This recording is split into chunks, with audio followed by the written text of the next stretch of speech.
So let's just think about the journey that pricing went on. February, March last year, we had an absolute peak in Toronto and GTA real estate pricing.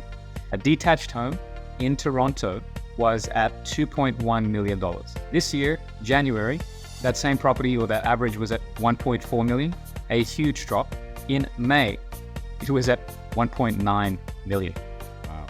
That's a 28% recovery on that low price point, and a smidge below the absolute craziness that was the pricing in February and March last year. So I was just actually having a coffee with my wife yesterday talking about these numbers.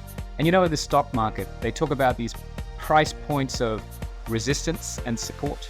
And so if anybody wanted to know what was the price point support, the low point below which the market would likely not allow properties to drop below in Toronto, well, I think that number came to us in January, and that number was 1.4 million. Moving forward, I think everybody can sort of take heart from the idea that, okay, the property prices in Toronto are never going to drop below that number.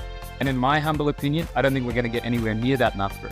Regardless of what might happen this year, there is talk of potential interest rate increase. But to recover from 28% in 5 months, from 1.4 million to 1.9 million, I don't think anybody could have predicted that this year.